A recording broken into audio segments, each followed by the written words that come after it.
I like to say there's no emergencies in research and development. There's nobody shooting at a researcher at S&T, but the customer that we have, there are people. So as these challenges arise in first responders, how do we balance what we currently have on the books with what's the new thing that we should be looking at? This is Technologically Speaking, the official podcast for the Department of Homeland Security Science and Technology Directorate, or S&T as we call it. Join us as we meet the science and technology experts on the front lines keeping America safe. Welcome to Technologically Speaking. I'm your host, Dee Saini. We're joined by Luke Watko, Director of S&T's Emergency Prevention and Response Division. When disasters strike, whether they're natural or man-made, Luke's team is at the forefront of developing solutions that help first responders prepare and respond. Welcome, Luke. Thanks, Dee. It's good to be here. Yeah, good to have you. So you have a very amazing portfolio where you really look out for the holistic welfare of first responders, their response efforts, the tools that they have. Are they safe while they're responding? And also it helps create better and safer communities as a whole. And we'll get into that. But first, I'd like to dive into you being at S&T. How long have you been here? I've been at S&T in one capacity or another since roughly 2014. I came on as a contractor and then worked my way through and became a Fed in 2019, and then came up to the emergency prevention response as the director in 2023. And I'm sure you saw a huge shift of just the workforce environment and culture during the COVID-19 lockdowns. From what I understand, you decided you needed to make a difference in the work that you did. Talk to me a little bit about that breakthrough period and how that changed your trajectory. Yeah, it's a story that I like to tell fairly often. When I started at DHS, I was deep in the world of like finance, robotics, and analytics down in our finance shop, just optimizing systems, automating workflows, improving efficiency, that sort of type of work. It was fairly rewarding, but at the end of the day, I was making processes better, but not really people's lives better, if you get the gist on that. Oh, yeah. When the pandemic hit, I remember watching doctors and nurses treating COVID patients, having fire and police and EMS out there, keeping our community safe and functioning properly. And I was sitting there talking with my wife, and I'm like, what am I doing to help them? How can I make any sort of impact, not just in my small microcosm of finance, but what can I do that is long lasting? So I kind of took a step back, and fortunately, the First Responders Capability Program manager and the Emergency Prevention Response Solutions Director position came open, and it was really an answer to that question. How can I take my skills and technologies, support those who are supporting us? Really, S&T is the only organization across the United States that is that champion of all needs of all first responders.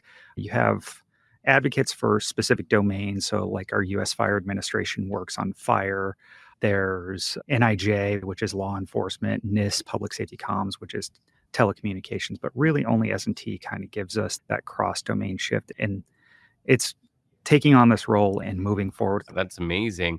You know, you have a sort of a background where you have an innate ability, and I think it's in your DNA to want to serve.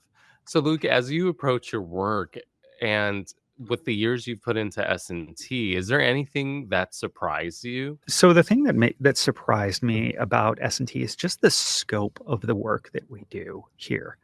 We are the underpinning research and development arm of every one of those well-known entities. DHS, CBP, about Coast Guard, about Secret Service. And without the technologies we're pushing forward to support them, you don't have them as effective as they are. Everything from first responders to radiological to bio to counter drone, counter UAS, transnational organized crime. It's impressive, really. I love how you laid that out. I want to hear about the first responder capability model. How does that work and how does it really help propel S&T's mission forward?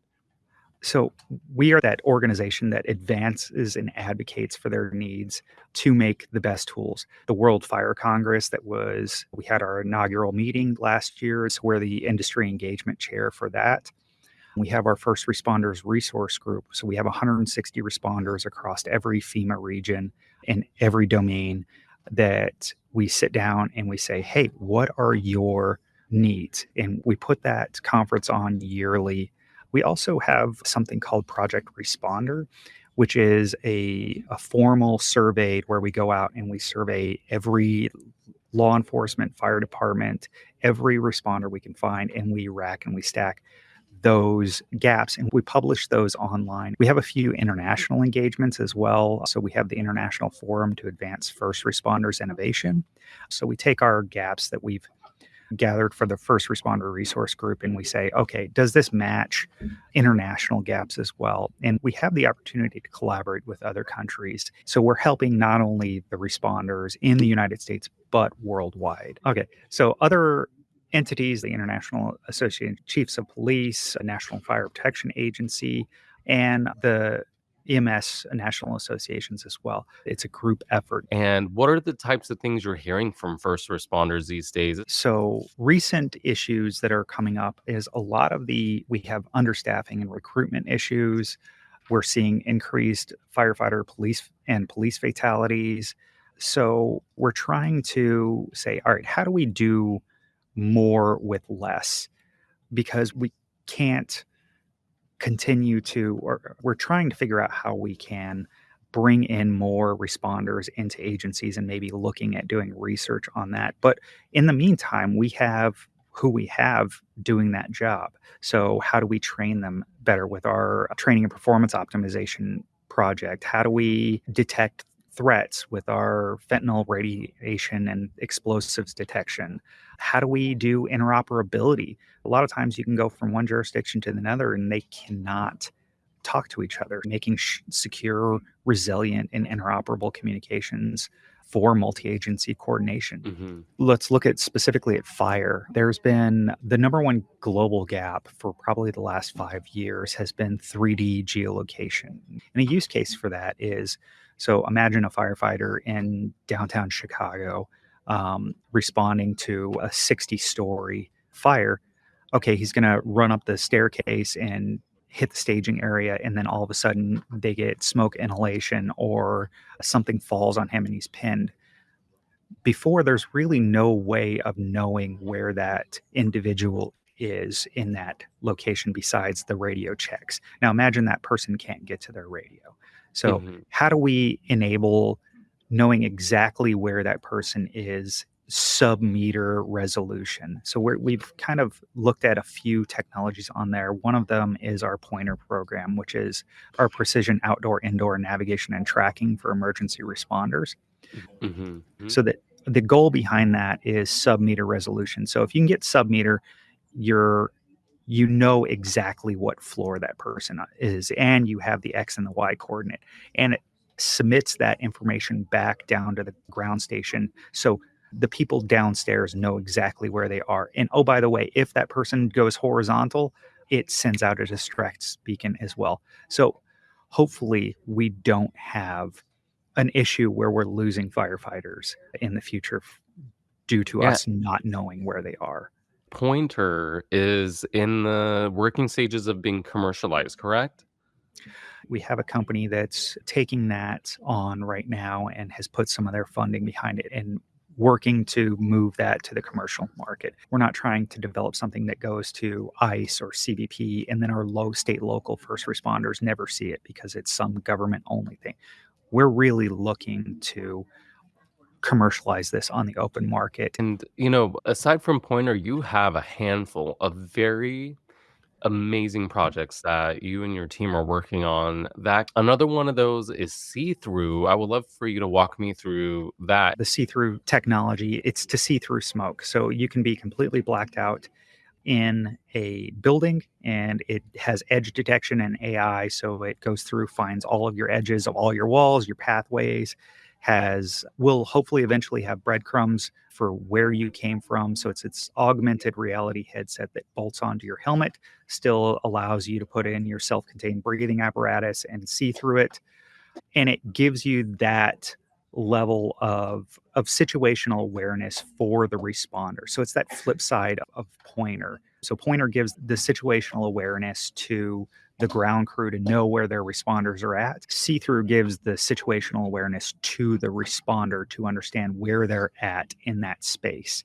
It has a pointer back to where the entrance is, and you're seeing in green scale everywhere that you have been. Doesn't matter if it's completely smoked out or not. We're now kicking off what we're calling a national field assessment with 80 departments across the United States, everything from FDNY and a couple of other partners as well. And the great thing about conducting the national field test for see-through technology means that they can give you as much feedback as possible with all of the different sort of environments. And so that's a great part of your R&D scope. Yeah, most certainly. We've done 2 of our operational field assessments and now, of course, our national field assessment. And we're finding that, hey, there are some edge cases that we didn't take into account. For instance, the batteries, if we start overheating those, they tend to start to overheat the rest of the electronics. So we're putting in, how do we mitigate the heat soak on the materials? How do we do better material science to be able to mitigate that? Can we keep sediment from landing on any of the lenses or the cameras for the technology, and can we put coatings on it to be able to do that? And as we find more and more mission sets from our partners doing these national field assessments, we're going to find more and more of these edge cases that will make it into the final product and hopefully cover 99.9% of anything that we could possibly run into. Another great piece of technology that your team is working hard on is the Wildland Firefighter Respirator. What's interesting about this is there is nothing currently out there that wildland firefighters can use to help protect their lungs and the particles that they breathe in. And from what I understand, this is also it's gone through testing and trials, and now it's going through certification. And once this gets greenlit, this would be the first technology available to really help save a lot of firefighters' lives. Yeah, most certainly. Wildland firefighters specifically face a pretty significant respiratory hazards due to the prolonged exposure to smoke and gases while in wildfire operations. Uh, your traditional SCBA or self-contained breathing apparatus is kind of impractical when you're out there jumping around in the bush for days on end, cutting fire lines. You just can't wear O2 the entire time. You can't pack around a bottle. So we thought, all right, well, how do we create some sort of a technology that filters the air that they're breathing and gets rid of all of their carcinogens? And fire is that one occupation that is cancer causing. It has been deemed a cancer causing occupation. So anything that we can do to help them survive another day, not have cancer in 20 years when they retire, going to be huge. So a lot of our wildland firefighters are out there with a wet bandana around right now as their breathing treatment. So what we've did is we have a powered air purifying respirator, or a PAPR. It filters out almost every particulate that you could possibly throw at it. It can run for 8+ hours on a single charge or a battery pack. It has easily swappable battery packs. It is designed to force air into your face, so you're not actually having to have the O2 capacity drain of trying to suck air through a filter. It's that powered air force into you. So it's lightweight, it's effective filtration, and it's really user friendly and easy to operate. You put this thing on, it's a hose, it's a tiny pack that fits on your hip and your mask, and you're out there protecting yourself instead of putting a bandana on. Yeah, firefighters are really excited about this one for sure. I'm sure a lot of the things that first responders are telling you, especially through the first responder resource group, is about the future And technology is growing so much faster than a lot of folks can keep up with. How do you sort of assess kind of the unknown, like what might be coming down the road and what we might need to build for that? Yeah. So what's on the horizon? It's really everything that we're looking at is how do you integrate data into your standard workforce? So can we do AI and machine learning for faster decision making? So automating data analysis to prioritize resources in real time, taking in autonomous vehicles and drones. So, how do we do robotic assisted search and rescue? So, how do we augment or replace a human responder in those dangerous areas? Again, more information that is usable. So, augmented reality training is another one. Like we talked to a while ago, was responders are hugely understaffed right now. Hmm. So, how do we use immersive, realistic VR, AR training for fire, EMS, law enforcement to get them up to speed quicker, not only on their day to day job and get them out into the field faster, but any new advancements that comes along. I mean, we can give an underwater robot to a fire department or a police department, but if they can't train on it and get certified on it because they have no capacity in their schedule, then it's kind of useless. So we have to be able to make our training better, faster, more effective. Other parts that we're looking at are smart sensor networks, so hazard detection, chemical, biological, radiological threats, and integrating those threats into our decision making tree. Then biometric and health monitoring. Oh, okay. So real-time tracking of respiratory exposures, fatigue levels.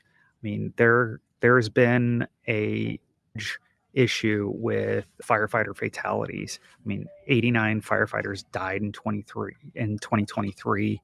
The leading causes were cardiac arrest events. 2024 there were 62. Again, leading causes were cardiac arrest events. So how do we actually understand what's going on with our responder, what they have been exposed to?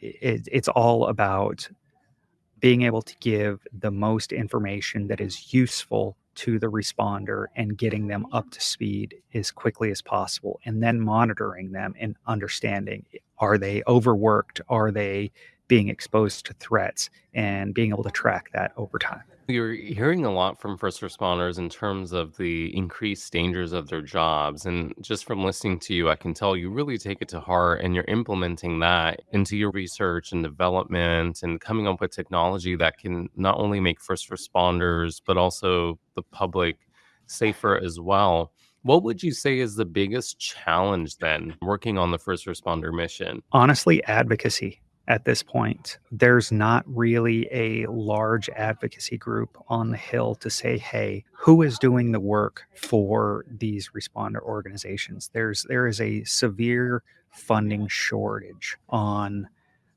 the first responder research and development pathway. So if you could if I could take one thing out of this, is we need our first responders feedback to the Hill to say, hey, somebody needs to be doing first responder research and development work to help directly drive impacts across our state, local, tribal, territorial, and our communities, really. Just taking a step back from that, the next thing is that what comes across mine is, all right, how are we losing people? So cardiac arrests, traumatic injuries, line of duty shootings, how do we mitigate or eliminate those? So that's the next level of where we're at. And not to say that's down below the funding thing, but without the funding, we can't address it. I want to dive into your military background as an Air Force imagery analyst. And how did that shape who you are? And how does that also kind of inform how you approach your work at S&T? Yeah, there's a couple of things looking back on my imagery days. I was working on the Global Hawk and I was one of the initial cadre on that for the Air Force, and then again in the private sector with the Navy. Working on that crew mentality with air crew kind of gives you this camaraderie with your fellow compatriots, or however you want to call it. But it kind of makes you feel like you are more than just the sum of yourself. You are that team. And I felt coming into to S&T, I've really kind of latched on to that there. Wherever I can make a difference, I try to make a difference. And I can't tell you the amount of people that are around me that are of that same mindset. Yeah, how do you feel like all of that sort of plays toward informing your R&D work? Well, it definitely gives me the leg up on a lot of different technologies that we're trying to implement. I have a decent background, like you said, software development. I did that for the Navy for a little while.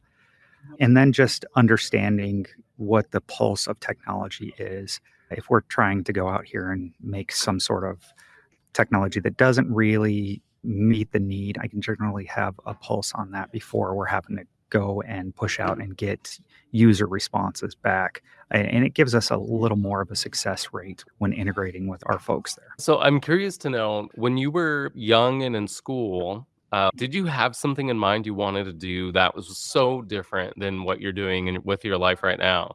So I was born and raised in a little town in the mountains of Arizona. Oh, okay. And of course, in Arizona, I was nowhere near the ocean, but I wanted to be a marine biologist. I don't know why. I enjoyed marine life. I sat down and read every Encyclopedia Britannica article that my grandmother had on anything marine life. I love that you said that. That was actually the same thing that I wanted to do first with my life. But for me, it was driven by the movie Free Willy. The main trade in my hometown was mining. So if it wasn't marine biology or the Air Force, it was probably going to be a copper miner for BHP or Magma or one of the other Mhm. large mining conglomerates around there. And I did not enjoy the idea of being a miner. It's a great um, occupation, but it just somehow didn't call to me. I hear you have three genius children, one who probably might run the world someday. Do tell. I have a son who is 5 years old, just heck on wheels. Doesn't want to listen, is pure chaos, but the best kind. Gives me a smile at every single turn and is so smart and just independent. And then my daughter, who is 15 now, is my light. Like that kid Mm. is the most empathetic, loving kid that you could ever meet. And then there's the world changer. She's always been this way. She's decided that she wants to go, or she got into magnet school, which is the gifted and talented kids go into those. And she turned down the engineering one to go into performing arts. Not because she wanted performing arts more, it's because her excuse was that she wanted the people skills so that when she went into engineering, she would be a better engineer. And I Oh, don't wow. know where she came up with that. I just kind of She took a was step back. wide beyond her years, that's for sure. Right.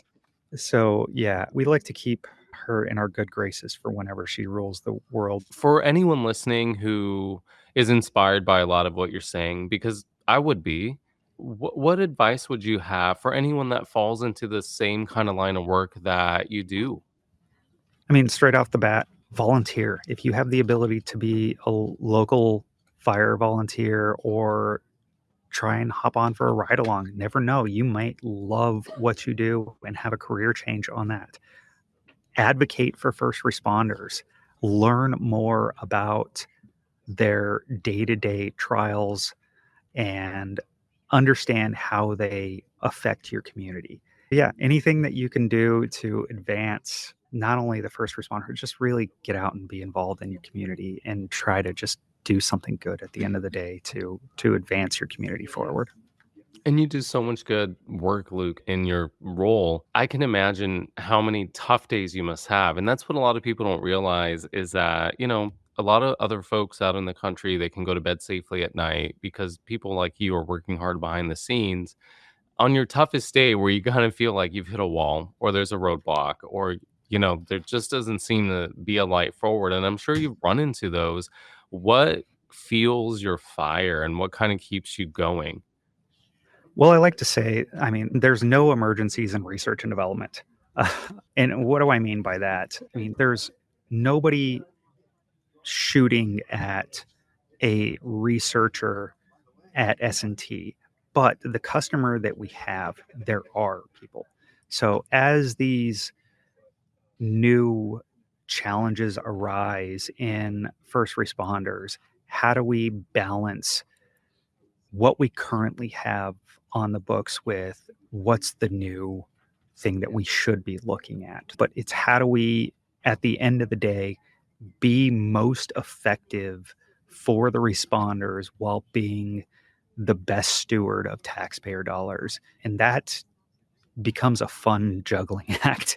It is a lot of beating your head against a wall and saying, okay, well, do we need to sunset this over here so we can focus on whatever capability is popping up, or will this not be an issue in 6 months and then we should continue with what we're doing now?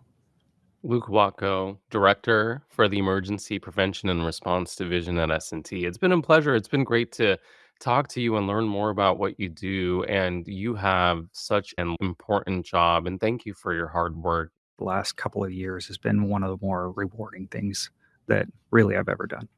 It's been great listening to you and picking your brain and learning to see what makes you tick and just seeing what a huge impact you're making for first responders in the general community. Thank you so much. Thank you, dear. Appreciate it. Thank you for listening to Technologically Speaking. To learn more about what you've heard in this episode, check out the show notes on our website and follow us on Apple Podcasts and YouTube and on social media at DHS SciTech. DHS SCITECH. Bye.